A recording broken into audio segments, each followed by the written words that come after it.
El príncipe.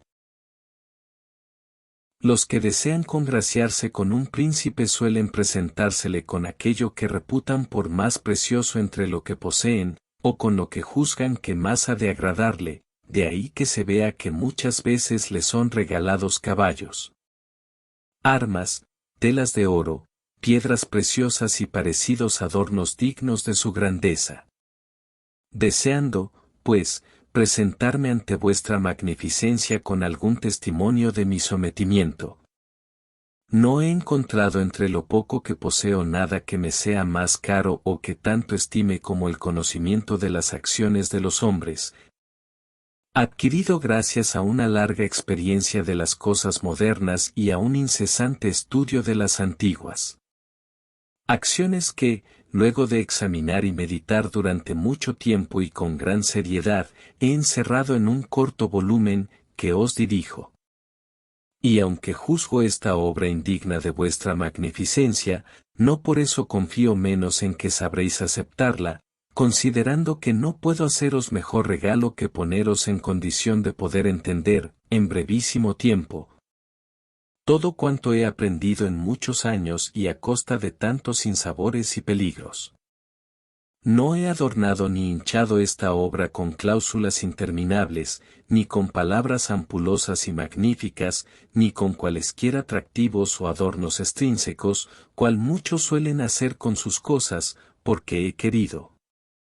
O que nada la honre, o que sólo la variedad de la materia y la gravedad del tema la hagan grata. No quiero que se mire como presunción el que un hombre de humilde cuna se atreva a examinar y criticar el gobierno de los príncipes. Porque, así como aquellos que dibujan un paisaje se colocan en el llano para apreciar mejor los montes y los lugares altos, y para apreciar mejor el llano escalan los montes. Así para conocer bien la naturaleza de los pueblos hay que ser príncipe, y para conocer la de los príncipes hay que pertenecer al pueblo. Acoja, pues, vuestra magnificencia este modesto obsequio con el mismo ánimo con que yo lo hago, si lo lee y medita con atención, descubrirá en él un vivísimo deseo mío. El de que vuestra magnificencia llegue a la grandeza que el destino y sus virtudes le auguran. Y si vuestra magnificencia, desde la cúspide de su altura, vuelve alguna vez la vista hacia este llano, comprenderá cuán inmerecidamente soporto una grande y constante malignidad de la suerte. Capítulo primero de las distintas clases de principados y de la forma en que se adquieren todos los estados, todas las dominaciones que han ejercido y ejercen soberanía sobre los hombres, han sido y son repúblicas o principados. Los principados son, o hereditarios, cuando una misma familia ha reinado en ellos largo tiempo, o nuevos. Los nuevos, o lo son del todo, como lo fue Milán bajo Francisco Sforza, o son como miembros agregados al estado hereditario del príncipe que los adquiere, como es el reino de Nápoles para el rey de España. Los dominios así adquiridos están acostumbrados a vivir bajo un príncipe o a ser libres, y se adquieren por las armas propias o por las ajenas, por la suerte o por la virtud. Capítulo segundo. De los principados hereditarios dejaré a un lado el discurrir sobre las repúblicas porque ya en otra ocasión lo he hecho extensamente. Me dedicaré solo a los principados, para ir tejiendo la urdimbre de mis opiniones y establecer cómo pueden gobernarse y conservarse tales principados. En primer lugar, me parece que es más fácil conservar un estado hereditario, acostumbrado a una dinastía, que uno nuevo, ya que basta con no alterar el orden establecido por los príncipes anteriores. Y contemporizar después con los cambios que puedan producirse. De tal modo que, si el príncipe es de mediana inteligencia, se mantendrá siempre en su estado, a menos que una fuerza arrolladora lo arroje de él, y aunque así sucediese, solo tendría que esperar, para reconquistarlo, a que el usurpador sufriera el primer tropiezo. Tenemos en Italia, por ejemplo, al duque de Ferrara, que no resistió los asaltos de los venecianos en 1484 ni los del Papa Julio II en 1510. Por motivos distintos de la antigüedad de su soberanía en el dominio. Porque el príncipe natural tiene menos razones y menor necesidad de ofender, de donde es lógico que sea más amado, y a menos que vicios excesivos le atraigan el odio, es razonable que le quieran con naturalidad los suyos. Y en la antigüedad y continuidad de la dinastía se borran los recuerdos y los motivos que la trajeron, pues un cambio deja siempre la piedra angular para la edificación de otro. Capítulo 3 de los principados mixtos. Pero las dificultades existen en los principados nuevos. Y si no es nuevo del todo, sino como miembro agregado a un conjunto anterior, que puede llamarse así mixto, sus incertidumbres nacen en primer lugar de una natural dificultad que se encuentra en todos los principados nuevos.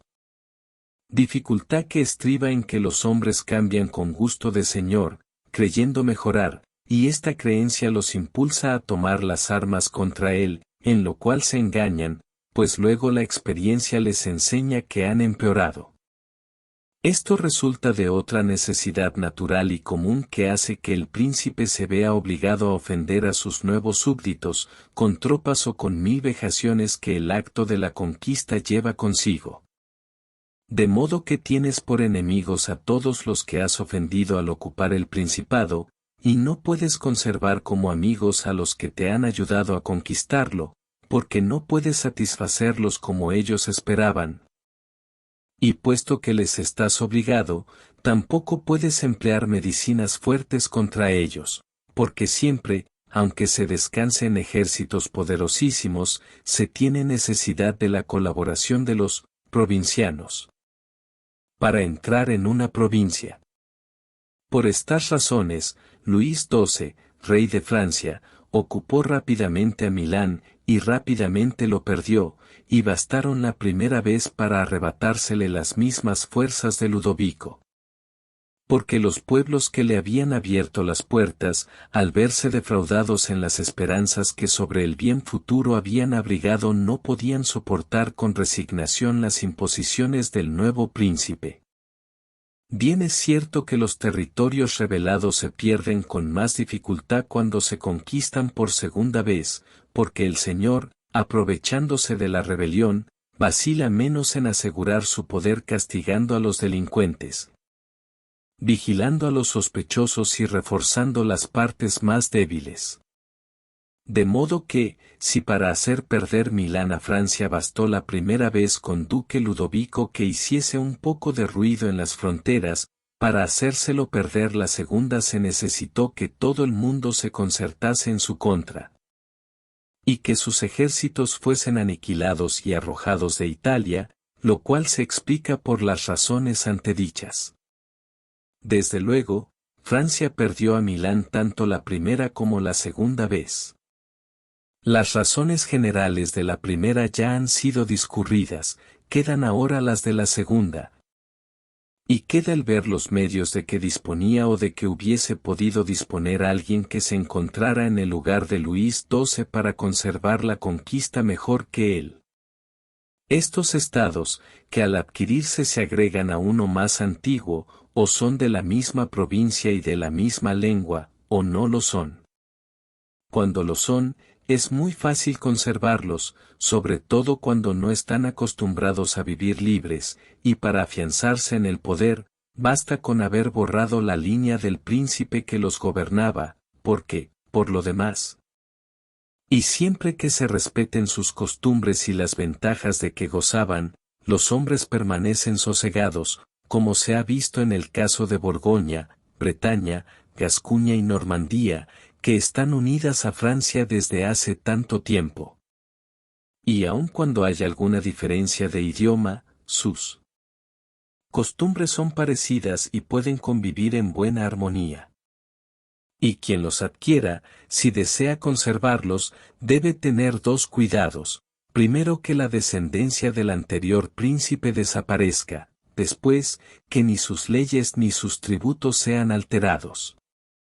Y se verá que en brevísimo tiempo el principado adquirido pasa a constituir un solo y mismo cuerpo con el principado conquistador. Pero cuando se adquieren estados en una provincia con idioma, costumbres y organización diferentes, surgen entonces las dificultades y se hace precisa mucha suerte y mucha habilidad para conservarlos. Y uno de los mejores y más eficaces remedios sería que la persona que los adquiriera fuese a vivir en ellos. Esto haría más segura y más duradera la posesión. Como ha hecho el turco con Grecia, ya que, a despecho de todas las disposiciones tomadas para conservar aquel estado, no habría conseguido retenerlo si no hubiese ido a establecerse allí.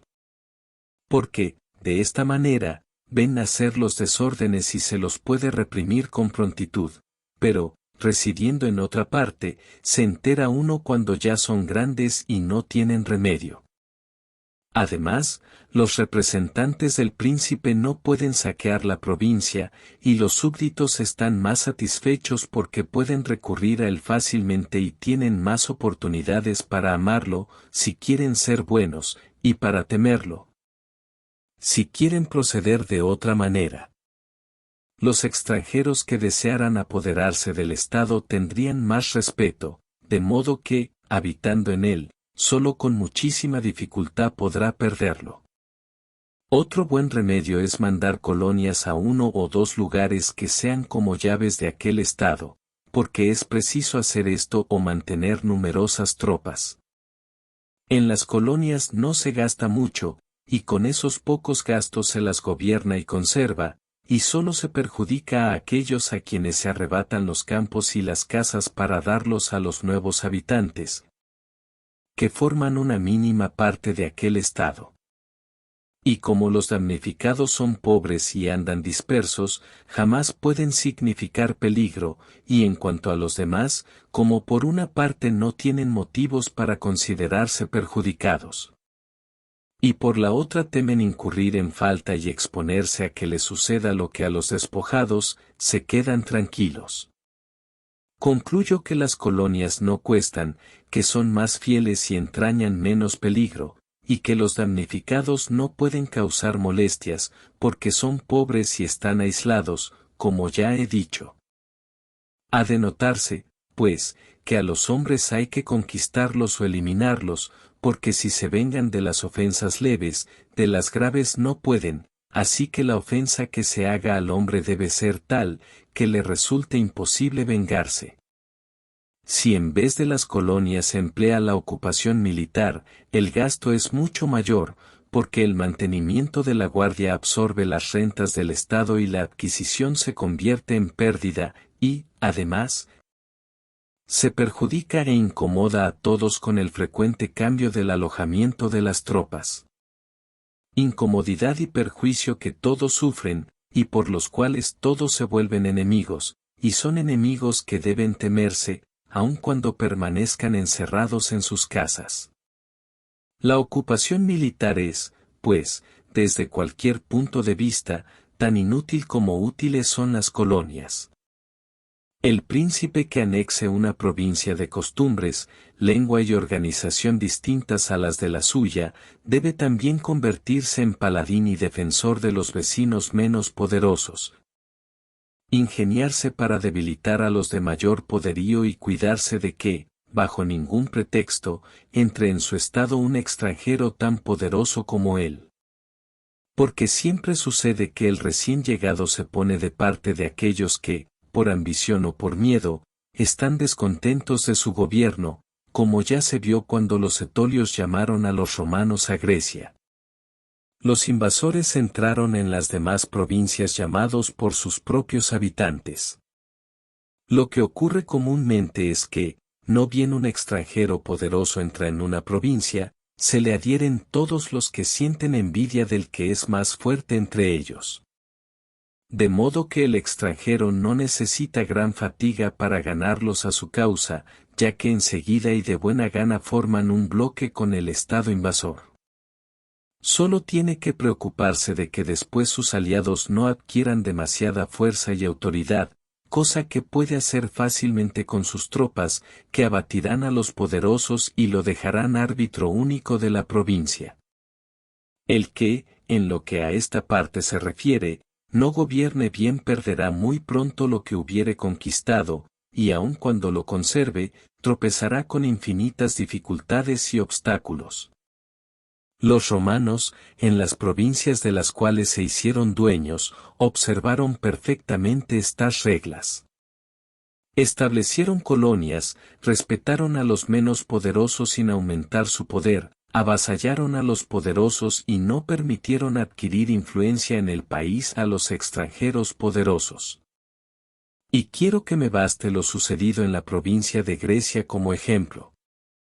Fueron respetados acayos y etolios, fue sometido el reino de los macedonios, fue expulsado Antíoco. Y nunca los méritos que hicieron acayos o etolios los llevaron a permitirles expansión alguna ni las palabras de Filipo los indujeron a tenerlo corno amigo sin someterlo. Ni el poder de Antíoco pudo hacer que consintiesen en darle ningún estado en la provincia. Los romanos hicieron en estos casos lo que todo príncipe prudente debe hacer, lo cual no consiste simplemente en preocuparse de los desórdenes presentes, sino también de los futuros, y de evitar los primeros a cualquier precio. Porque previniéndolos a tiempo se pueden remediar con facilidad, pero si se espera que progresen, la medicina llega a deshora, pues la enfermedad se ha vuelto incurable. Sucede lo que los médicos dicen del tísico, que al principio su mal es difícil reconocer, pero fácil de curar, mientras que, con el transcurso del tiempo, al no haber sido conocido ni atajado, se vuelve fácil de conocer, pero difícil de curar. Así pasa en las cosas del Estado, los males que nacen en él, cuando se los descubre a tiempo, lo que solo es dado al hombre sagaz, se los cura pronto, pero ya no tienen remedio cuando, por no haberlos advertido, se los deja crecer hasta el punto de que todo el mundo los ve. Pero como los romanos vieron con tiempo los inconvenientes, los remediaron siempre, y jamás les dejaron seguir su curso por evitar una guerra, porque sabían que una guerra no se evita, sino que se difiere para provecho ajeno. La declararon, pues, a Filipo y a Antíoco en Grecia, para no verse obligados a sostenerla en Italia, y aunque entonces podían evitarla tanto en una como en otra parte, no lo quisieron. Nunca fueron partidarios de ese consejo, que está en boca de todos los sabios de nuestra época, hay que esperarlo todo del tiempo, prefirieron confiar en su prudencia y en su valor.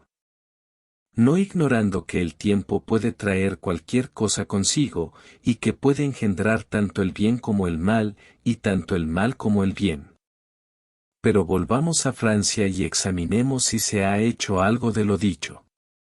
Hablaré, no de Carlos, sino de Luis, es decir, de aquel que, por haber dominado más tiempo en Italia, nos ha permitido apreciar mejor su conducta.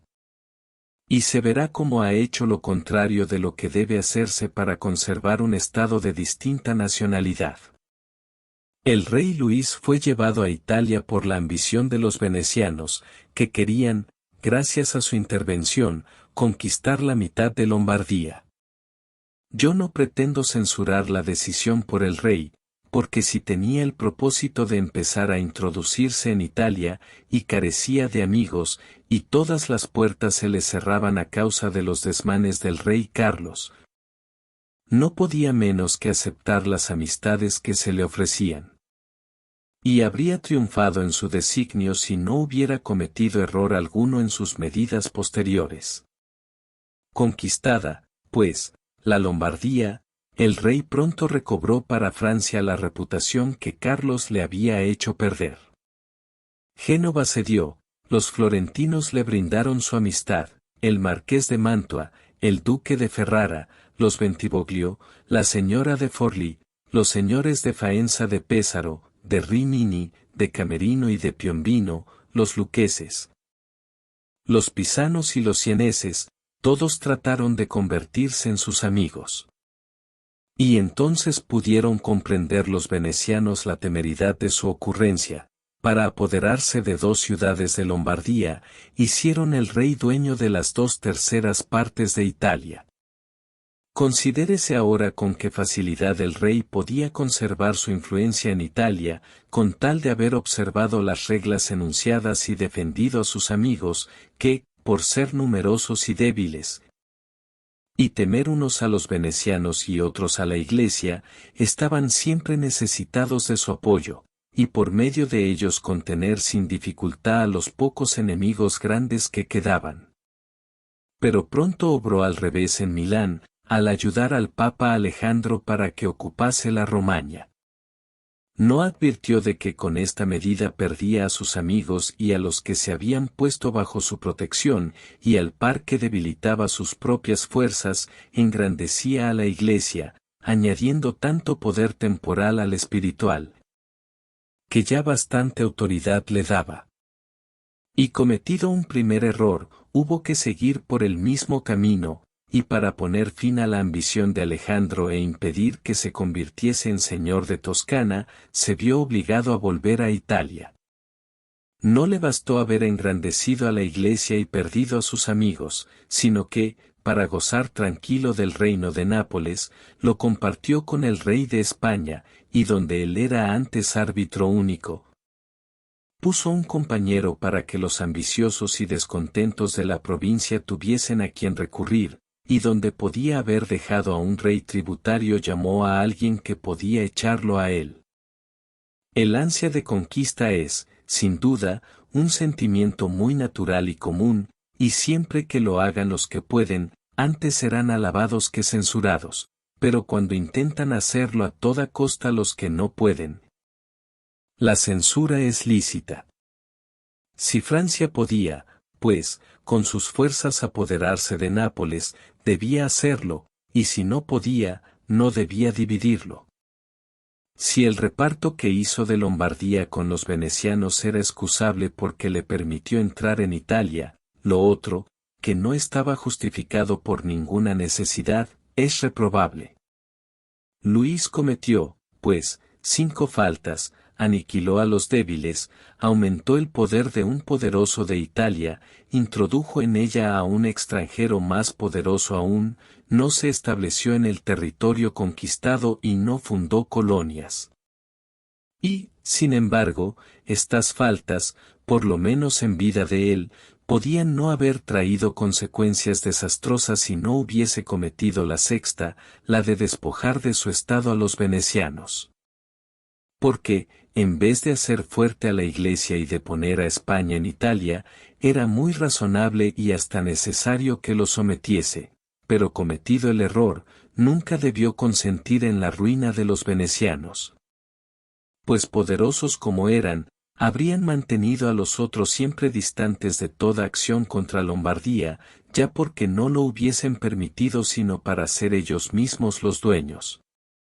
Ya porque los otros no hubiesen querido arrebatársela a Francia para dársela a los venecianos, y para atacar a ambos a la vez les hubiera faltado audacia. Y si alguien dijese que el rey Luis cedió la Romaña a Alejandro y el reino a España para evitar la guerra, contestaría con las razones arriba enunciadas. Que para evitar una guerra nunca se debe dejar que sin desorden siga su curso, porque no se la evita, sino se la posterga en perjuicio propio.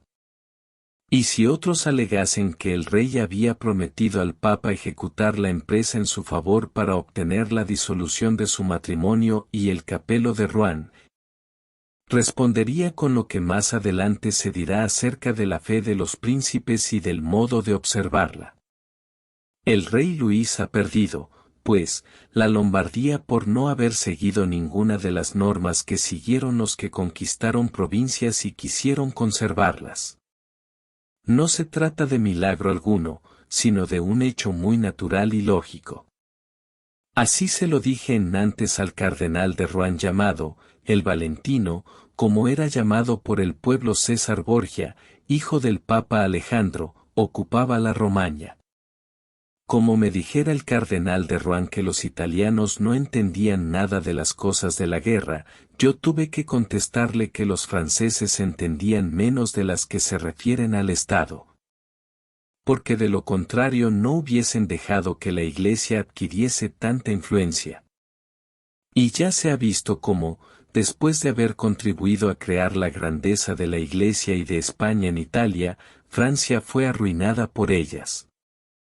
De lo cual se infiere una regla general que rara vez o nunca falla, que el que ayuda a otro a hacerse poderoso causa su propia ruina. Porque es natural que el que se ha vuelto poderoso recele de la misma astucia o de la misma fuerza gracias a las cuales se lo ha ayudado. Capítulo 4. Porque el reino de Darío, ocupado por Alejandro, no se sublevó contra los sucesores de éste, después de su muerte consideradas las dificultades que encierra el conservar un estado recientemente adquirido. Alguien podría preguntarse con asombro a qué se debe que, hecho Alejandro Magno dueño de Asia en pocos años y muerto apenas ocupada, sus sucesores, en circunstancias en que hubiese sido muy natural que el Estado se rebelase, lo retuvieron en sus manos sin otros obstáculos que los que por ambición surgieron entre ellos.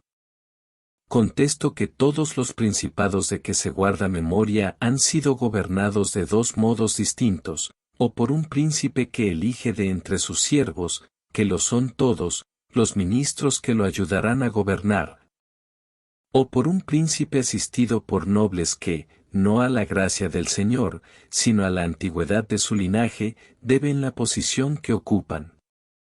Estos nobles tienen estados y súbditos propios, que los reconocen por señores y les tienen natural afección.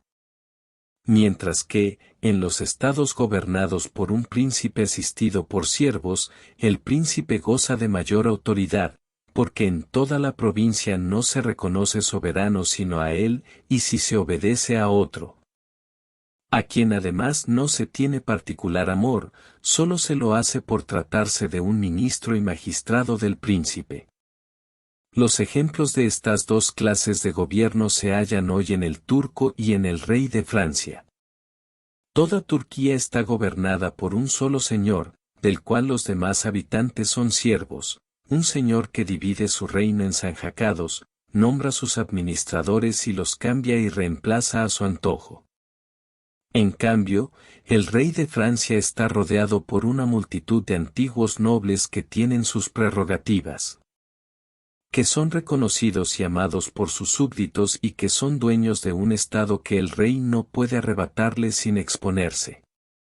Así, si se examina uno y otro gobierno, se verá que hay, en efecto, dificultad para conquistar el estado del turco, pero que, una vez conquistado, es muy fácil conservarlo. Las razones de la dificultad para apoderarse del reino del turco residen en que no se puede esperar ser llamado por los príncipes del estado, ni confiar en que su rebelión facilitará la empresa. Porque, siendo esclavos y deudores del príncipe, no es nada fácil sobornarlos, y aunque se lo consiguiese, de poca utilidad sería, ya que, por las razones enumeradas, los traidores no podrían arrastrar consigo al pueblo. De donde quien piense en atacar al turco reflexione antes en que hallará el Estado unido, y confíe más en sus propias fuerzas que en las intrigas ajenas. Pero una vez vencido y derrotado en campo abierto de manera que no pueda rehacer sus ejércitos, ya no hay que temer sino a la familia del príncipe, y extinguida ésta, no queda nadie que signifique peligro. Pues nadie goza de crédito en el pueblo, y como antes de la victoria el vencedor no podía esperar nada de los ministros del príncipe, nada debe temer después de ella. Lo contrario sucede en los reinos organizados como el de Francia, donde, si te traes a algunos de los nobles, que siempre existen descontentos y amigos de las mudanzas, fácil te será entrar. Estos, por las razones ya dichas, pueden abrirte el camino y facilitarte la conquista, pero si quieres mantenerla, Tropezarás después con infinitas dificultades y tendrás que luchar contra los que te han ayudado y contra los que has oprimido. No bastará que extermines la raza del príncipe, quedarán los nobles, que se harán cabecillas de los nuevos movimientos. Y como no podrás conformarlos ni matarlos a todos, perderás el estado en la primera oportunidad que se les presente. Capítulo 5. ¿De qué modo hay que gobernar las ciudades o principados que, antes de ser ocupados, se regían por sus propias leyes? Hay tres modos de conservar un estado que, antes de ser adquirido, estaba acostumbrado a regirse por sus propias leyes y a vivir en libertad. Primero, destruirlo, después, radicarse en él, por último, dejarlo regir por sus leyes. Obligarlo a pagar un tributo y establecer un gobierno compuesto por un corto número de personas, para que se encargue de velar por la conquista. Como ese gobierno sabe que nada puede sin la amistad y poder del príncipe, no ha de reparar en medios para conservarle el estado. Porque nada hay mejor para conservar, si se la quiere conservar, una ciudad acostumbrada a vivir libre que hacerla gobernar por sus mismos ciudadanos. Ahí están los espartanos y romanos como ejemplo de ello.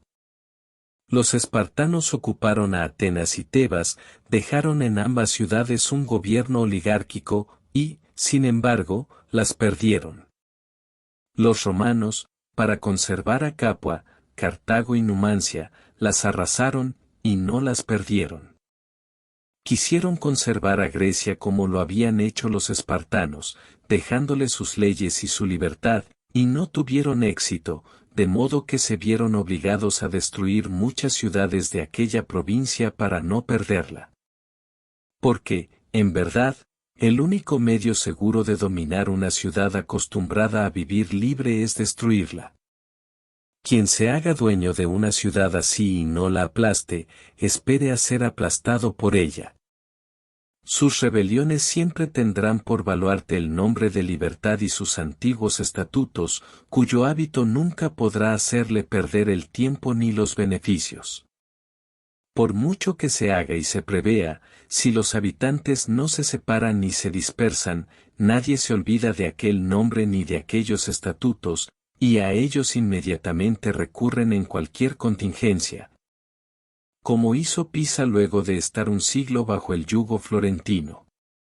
Pero cuando las ciudades o provincias están acostumbradas a vivir bajo un príncipe, y por la extinción de éste y su linaje queda vacante el gobierno. Como por un lado los habitantes están habituados a obedecer y por otro no tienen a quién, y no se ponen de acuerdo para elegir a uno de entre ellos, ni saben vivir en libertad. Y por último tampoco se deciden a tomar las armas contra el invasor, un príncipe puede fácilmente conquistarlas y retenerlas. En las repúblicas, en cambio, hay más vida, más odio, más ansias de venganza. El recuerdo de su antigua libertad no les concede, no puede concederles un solo momento de reposo. Hasta tal punto que el mejor camino es destruirlas o radicarse en ellas. Capítulo 6. De los principados nuevos que se adquieren con las armas propias y el talento personal, nadie se asombre de que, al hablar de los principados de nueva creación y de aquellos en los que solo es nuevo el príncipe, traiga yo a colación ejemplos ilustres. Los hombres siguen casi siempre el camino abierto por otros y se empeñan en imitar las acciones de los demás. Y aunque no es posible seguir exactamente el mismo camino ni alcanzar la perfección del modelo, todo hombre prudente debe entrar en el camino seguido por los grandes e imitar a los que han sido excelsos, para que, si no los iguala en virtud, por lo menos se les acerque, y hacer como los arqueros experimentados, que, cuando tienen que dar en blanco muy lejano, y dado que conocen el alcance de su arma, apuntan por sobre él.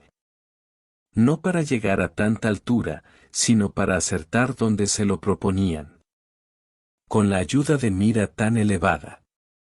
Los principados de nueva creación, donde hay un príncipe nuevo, son más o menos difíciles de conservar según que sea más o menos hábil el príncipe que los adquiere. Y dado que el hecho de que un hombre se convierta de la nada en príncipe presupone necesariamente talento o suerte, es de creer que una u otra de estas dos cosas allana, en parte, muchas dificultades. Sin embargo, el que menos ha confiado en el azar es siempre el que más tiempo se ha conservado en su conquista.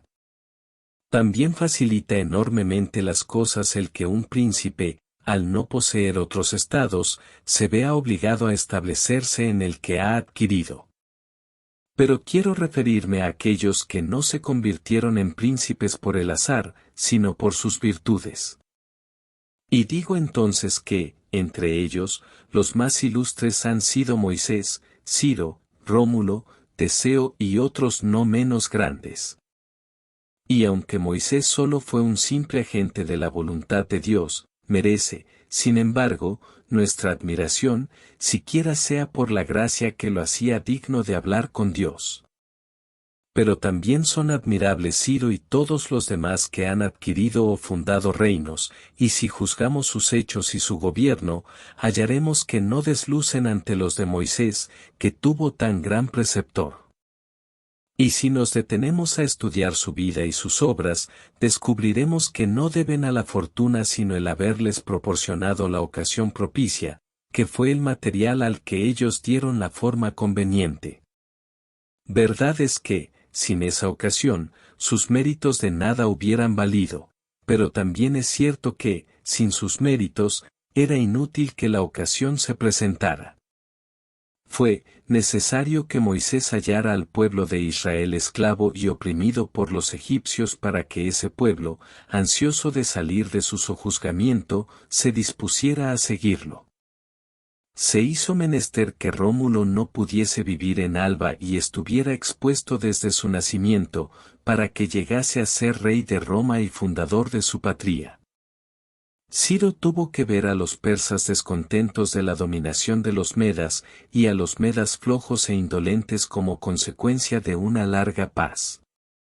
No habría podido Teseo poner de manifiesto sus virtudes si no hubiese sido testigo de la dispersión de los atenienses. Por lo tanto, estas ocasiones permitieron que estos hombres realizaran felizmente sus designios, y, por otro lado, sus méritos permitieron que las ocasiones rindieran provecho. Con lo cual llenaron de gloria y de dicha a sus patrias. Los que, por caminos semejantes a los de aquellos, se convierten en príncipes adquieren el principado con dificultades, pero lo conservan sin sobresaltos. Las dificultades nacen en parte de las nuevas leyes y costumbres que se ven obligados a implantar para fundar el Estado y proveer a su seguridad. Pues debe considerarse que no hay nada más difícil de emprender, ni más dudoso de hacer triunfar, ni más peligroso de manejar, que el introducir nuevas leyes. Se explica, el innovador se transforma en enemigo de todos los que se beneficiaban con las leyes antiguas, y no se granjea sino la amistad tibia de los que se beneficiarán con las nuevas. Tibieza en estos, cuyo origen es, por un lado, el temor a los que tienen de su parte a la legislación antigua, y por otro, la incredulidad de los hombres, que nunca fían en las cosas nuevas hasta que ven sus frutos. De donde resulta que, cada vez que los que son enemigos tienen oportunidad para atacar, lo hacen enérgicamente, y aquellos otros asumen la defensa con tibieza, de modo que se expone uno a caer con ellos. Por consiguiente, si se quiere analizar bien esta parte, es preciso ver si esos innovadores lo son por sí mismos, o si dependen de otros, es decir, si necesitan recurrir a la súplica para realizar su obra, o si pueden imponerla por la fuerza. En el primer caso, fracasan siempre, y nada queda de sus intenciones, pero cuando solo dependen de sí mismos y pueden actuar con la ayuda de la fuerza, entonces rara vez dejan de conseguir sus propósitos. De donde se explica que todos los profetas armados hayan triunfado, y fracasado todos los que no tenían armas. Hay que agregar, además, que los pueblos son tornadizos, y que, si es fácil convencerlos de algo, es difícil mantenerlos fieles a esa convicción, por lo cual conviene estar preparados de tal manera, que, cuando ya no crean, se les pueda hacer creer por la fuerza. Moisés, Ciro, Teseo y Rómulo no habrían podido hacer respetar sus estatutos durante mucho tiempo si hubiesen estado desarmados. Como sucedió en nuestro Fray Jerónimo Savonarola, que fracasó en sus innovaciones en cuanto la gente empezó a no creer en ellas. Pues se encontró con que carecía de medios tanto para mantener fieles en su creencia a los que habían creído como para hacer creer a los incrédulos. Hay que reconocer que estos revolucionarios tropiezan con serias dificultades, que todos los peligros surgen en su camino y que solo con gran valor pueden superarlos, pero vencidos los obstáculos. Y una vez que han hecho desaparecer a los que tenían envidia de sus virtudes, viven poderosos, seguros, honrados y felices. A tan excelsos ejemplos hay que agregar otro de menor jerarquía, pero que guarda cierta proporción con aquellos y que servirá para todos los de igual clase. Es el de Hierón de Siracusa, que de simple ciudadano llegó a ser príncipe sin tener otra deuda con el azar que la ocasión, pues los siracusanos, oprimidos, lo nombraron su capitán. Y fue entonces cuando hizo méritos suficientes para que lo eligieran príncipe. Y a pesar de no ser noble, dio pruebas de tantas virtudes, que quien ha escrito de él ha dicho, «Quod nihil liderata de regnandum praeter regnum», nada más que querer gobernar el reino. Licenció el antiguo ejército y creó uno nuevo, dejó las amistades viejas y se hizo de otras, y así, rodeado por soldados y amigos adictos, pudo construir sobre tales cimientos cuanto edificio quiso. Y lo que tanto le había costado adquirir, poco le costó conservar. Capítulo 7. De los principados nuevos que se adquieren con armas y fortuna de otros, los que solo por la suerte se convierten en príncipes poco esfuerzo necesitan para llegar a serlo, pero no se mantienen sino con muchísimo. Las dificultades no surgen en su camino, porque tales hombres vuelan, pero se presentan una vez instalados. Me refiero a los que compran un estado o a los que lo obtienen como regalo, tal cual sucedió a muchos en Grecia, en las ciudades de Jonia y del Helesponto, donde fueron hechos príncipes por Darío a fin de que le conservasen dichas ciudades para su seguridad y gloria, y como sucedió a muchos emperadores que llegaban al trono corrompiendo los soldados. Estos príncipes no se sostienen sino por la voluntad y la fortuna, cosas ambas mudables e inseguras, de quienes los elevaron, y no saben ni pueden conservar aquella dignidad. No saben por qué, si no son hombres de talento y virtudes superiores, no es presumible que conozcan el arte del mando, ya que han vivido siempre como simples ciudadanos. No pueden porque carecen de fuerzas que puedan serles adictas y fieles. Por otra parte, los estados que nacen de pronto, como todas las cosas de la naturaleza que brotan y crecen precozmente, no pueden tener raíces ni sostenes que los defiendan del tiempo adverso. Salvo que quienes se han convertido en forma tan súbita en príncipes se pongan a la altura de lo que la fortuna ha depositado en sus manos, y sepan prepararse inmediatamente para conservarlo. Y echen los cimientos que cualquier otro echa antes de llegar al principado. Acerca de estos dos modos de llegar a ser príncipe, por méritos o por suerte, quiero citar dos ejemplos que perduran en nuestra memoria, el de Francisco Sforza y el de César Borgia. Francisco, con los medios que correspondían y con un gran talento, de la nada se convirtió en duque de Milán, y conservó con poca fatiga lo que con 1000 afanes había conquistado. En el campo opuesto, César Borgia, llamado Duque Valentino por el vulgo, adquirió el estado con la fortuna de su padre, y con la de éste lo perdió. A pesar de haber empleado todos los medios imaginables y de haber hecho todo lo que un hombre prudente y hábil debe hacer para arraigar en un estado que se ha obtenido con armas y apoyo ajenos.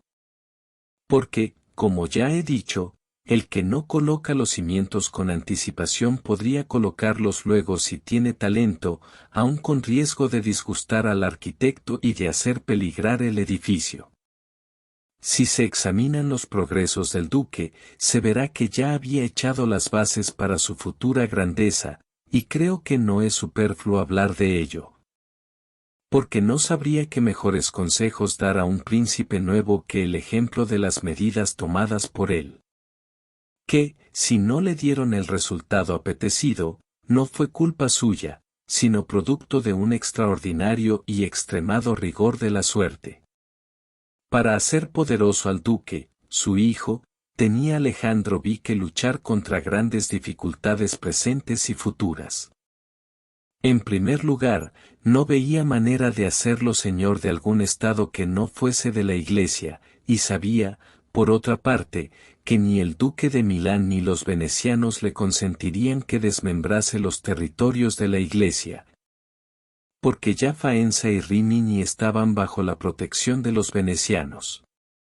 Y después veía que los ejércitos de Italia, y especialmente aquellos de los que hubiera podido servirse, estaban en manos de quienes debían temer el engrandecimiento del Papa.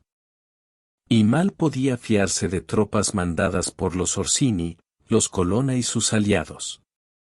Era, pues, necesario remover aquel estado de cosas y desorganizar aquellos territorios para apoderarse sin riesgos de una parte de ellos.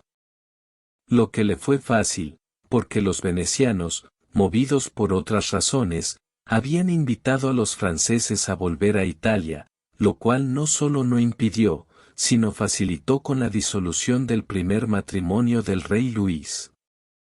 De suerte que el rey entró en Italia con la ayuda de los venecianos y el consentimiento de Alejandro.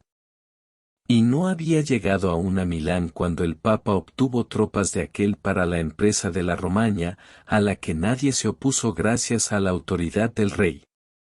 Adquirida, pues, la Romaña por el duque, y derrotados los Colonna, se presentaban dos obstáculos que impedían conservarla y seguir adelante. Uno, sus tropas, que no le parecían adictas, el otro, la voluntad de Francia. Temía que las tropas de los Orsini, de las cuales se había valido, le faltasen en el momento preciso, y no sólo le impidiesen conquistar más, sino que le arrebatasen lo conquistado, y otro tanto temía del rey.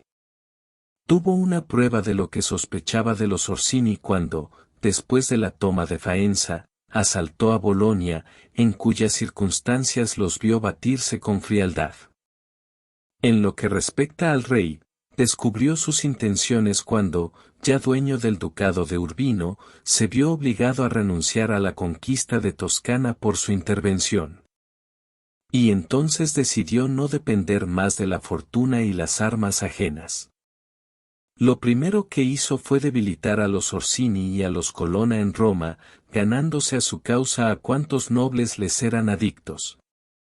A los cuales señaló crecidos sueldos y honró de acuerdo con sus méritos con mandos y administraciones, de modo que en pocos meses el afecto que tenían por aquello se volvió por entero hacia el duque.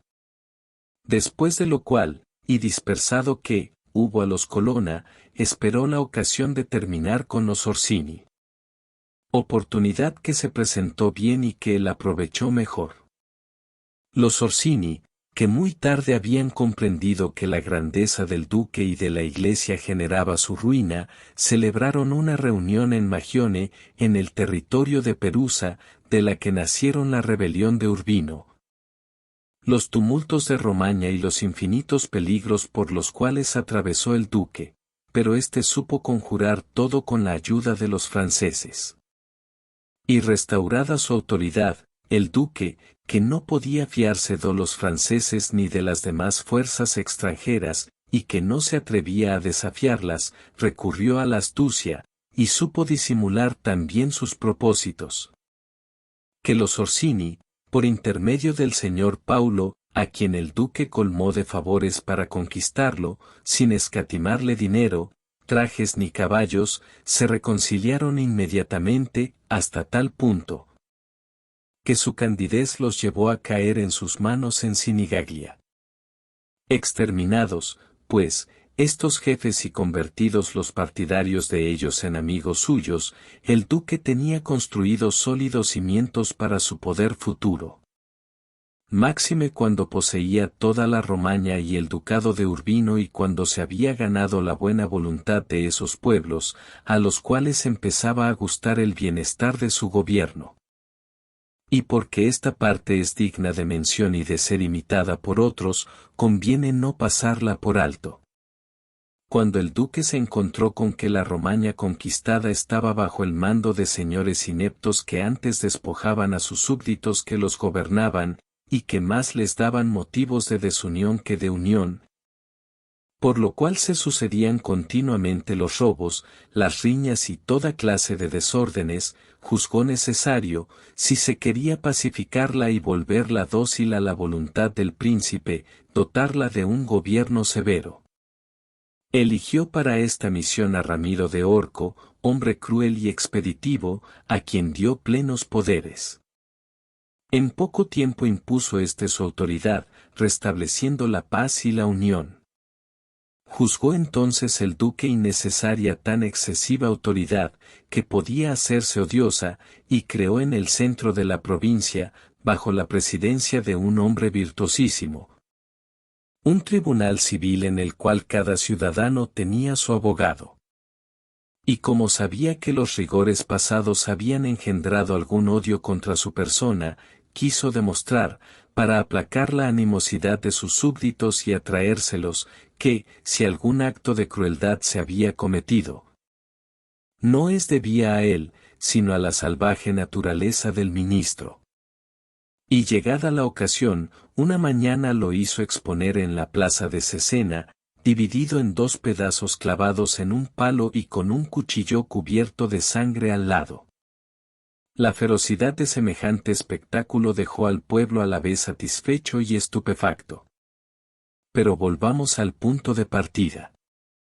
Encontrábase el duque bastante poderoso y a cubierto en parte de todo peligro presente, luego de haberse armado en la necesaria medida y de haber aniquilado los ejércitos que encerraban peligro inmediato, pero le faltaba, si quería continuar sus conquistas, obtener el respeto del rey de Francia, pues sabía que el rey, aunque advertido tarde de su error, trataría de subsanarlo. Empezó por ello a buscarse amistades nuevas, y a mostrarse indeciso con los franceses cuando éstos se dirigieron al reino de Nápoles para luchar contra los españoles que sitiaban a Gaeta. Y si Alejandro hubiese vivido aún, su propósito de verse libre de ellos no habría tardado en cumplirse. Este fue su comportamiento en lo que se refiere a los hechos presentes. En cuanto a los futuros, tenía sobre todo que evitar que el nuevo sucesor en el papado fuese enemigo suyo y le quitase lo que Alejandro le había dado. Y pensó hacerlo por 4 medios distintos. Primero, exterminando a todos los descendientes de los señores a quienes había despojado, para que el Papa no tuviera oportunidad de restablecerlos. Segundo, atrayéndose a todos los nobles de Roma, para oponerse, con su ayuda, a los designios del Papa. Tercero, reduciendo el colegio a su voluntad, hasta donde pudiese. Cuarto, adquiriendo tanto poder, antes que el Papa muriese, que pudiera por sí mismo resistir un primer ataque. De estas 4 cosas, ya había realizado 3 a la muerte de Alejandro, la cuarta estaba concluida. Porque señores despojados mató a cuantos pudo alcanzar, y muy pocos se salvaron, y contaba con nobles romanos ganados a su causa, y en el colegio gozaba de gran influencia.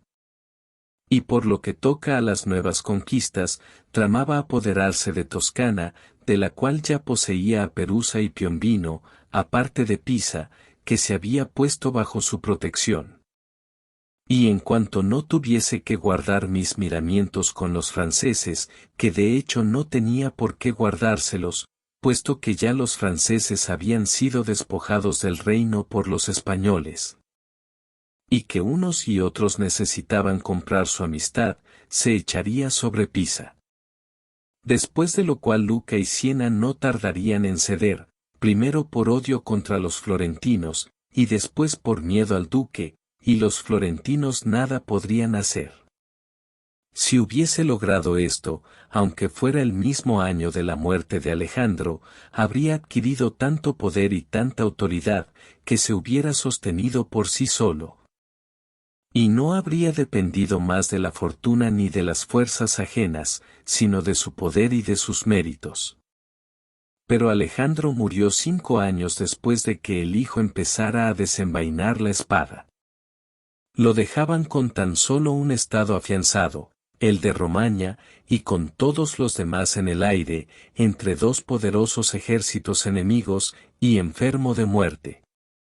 Pero había en el duque tanto vigor de alma y de cuerpo, también sabía cómo se gana y se pierde a los hombres, y los cimientos que echara en tan poco tiempo eran tan sólidos, que, a no haber tenido 2 ejércitos que lo rodeaban, o simplemente a haber estado sano, se hubiese sostenido contra todas las dificultades.